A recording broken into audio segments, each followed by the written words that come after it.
بانی پاکستان تحریک انصاف کے مایوسی پر مبنی بیانیے اور اصل حقائق۔ ناظرین، بانی پاکستان تحریک انصاف اور اس کی جماعت کی سیاست جھوٹ، منفی پروپیگنڈے اور انتشار پر کھڑی ہے۔ بانی پاکستان تحریک انصاف کا خیال ہے کہ اگر وہ اور اس کی جماعت اقتدار میں نہیں تو ملک کے خلاف وہ پروپیگنڈا کیا جائے جس سے ملکی معاشی اور اقتصادی اور امن و امان کی صورتحال اتنی خراب ہو جائے، یا اسے ایسے پیش کیا جائے تاکہ غیر ملکی سرمایہ کاری اور بیرونی دنیا پر یہ تاثر ابھرے کہ پاکستان ایک غیر محفوظ ملک ہے اور بانی پاکستان تحریک انصاف کو خود کو صحیح ثابت کرنے کا جواز مل سکے۔ اڈیالہ جیل سے آئے روز مایوس کن، انتشار پسند اور ریاست مخالف بیانات بانی پاکستان تحریک انصاف کی جانب سے آنا ایک وتیرہ بن گئے ہیں۔ سائفر بیانیے سے لے کر 26 نومبر تک کی فائنل احتجاجی کال تک اگر بانی پاکستان تحریک انصاف کے بیانیوں کا جائزہ لیا جائے تو نتیجہ پاکستان کی بین الاقوامی سطح پر بہتر ہوتی ساکھ، مضبوط ہوتی معیشت اور امن و امان کی صورتحال کو منفی انداز میں پیش کرنا ہی نظر آتا ہے۔ یہی حقائق بانی پاکستان تحریک انصاف کی حب الوطنی پر سوال اٹھاتے ہیں، بانی پاکستان تحریک انصاف کی ملک دشمنی کو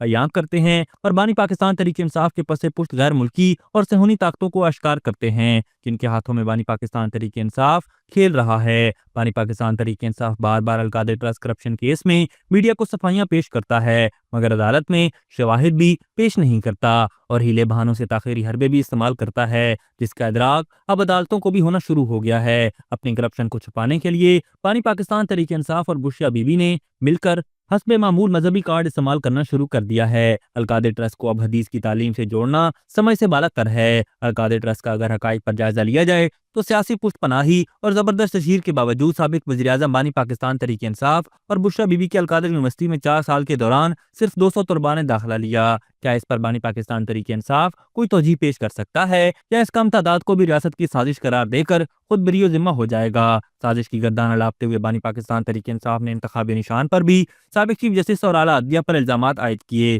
تاہم یہ بتانے سے گریز کیا کہ الیکشن کمیشن کے بار بار اصرار اور تنبیہ کے باوجود وہ انٹرا پارٹی انتخابات کرانے میں ناکام رہا اور جو انتخابات کرائے بھی وہ بھی متنازع قرار پائے تھے۔ قواعد کے مطابق جو جماعت انٹرا پارٹی انتخابات کرانے میں ناکام رہتی ہے اس سے انتخابی نشان کی واپسی کا فیصلہ آئین اور قانون کے مطابق ہی ہوتا ہے۔ بانی پاکستان تحریک انصاف کا مسئلہ یہ ہے کہ اعلیٰ عدلیہ کے وہ فیصلے جو پاکستان تحریک انصاف کے حق یا سہولت کاری کے ذریعے ملے ہوں وہ درست اور جو خلاف ہوں وہ غلط قرار پاتے ہیں۔ بانی پاکستان تحریک انصاف کی جانب سے بار بار یہ خود ساختہ دعویٰ کرنا کہ میں کوئی ڈیل نہیں کروں گا کسیانی بلی کھمبا نوچنے کے مترادف ہے، جبکہ دوسری جانب حکومت اور اسٹیبلشمنٹ دونوں کی جانب سے واضح الفاظ میں کسی بھی ڈیل کے بیانیے کو کئی بار مسترد کیا جا چکا ہے۔ بانی پاکستان تحریک انصاف یہ بیانیہ اپنے جرائم کی ہزیمت چھپانے کے لیے بار بار دہراتا ہے۔ بانی پاکستان تحریک انصاف کی جانب سے بار بار معیشت کو ہدف بنانا اور بیرون ملک یہ تاثر دینا کہ پاکستان کی معیشت کمزور ہے بنیادی طور پر اصل ملک دشمنی ہے۔ بانی پاکستان تحریک انصاف نے ہر حربہ استعمال کیا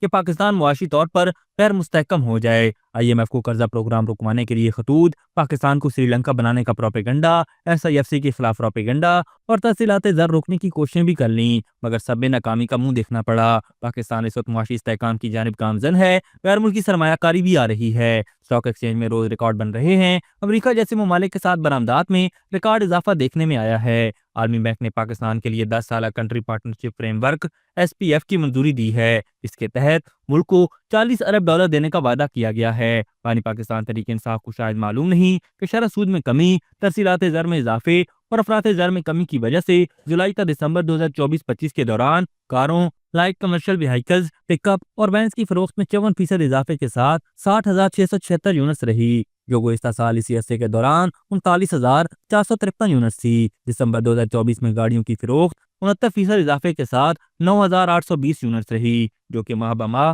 3% کم ہے۔ ابھی تک کے لیے صرف اتنا ہی۔ مزید دلچسپ اور تازہ ترین خبروں سے آگاہ رہنے کے لیے ہمارے چینل اسلام آباد انسائیڈر کو سبسکرائب کرنا مت بھولیے، اور اگر ہماری یہ ویڈیو آپ کو اچھی لگی ہے تو اسے لائک کر دیں اور اپنی قیمتی رائے کا اظہار نیچے دیے گئے کمنٹ سیکشن میں ضرور کریں۔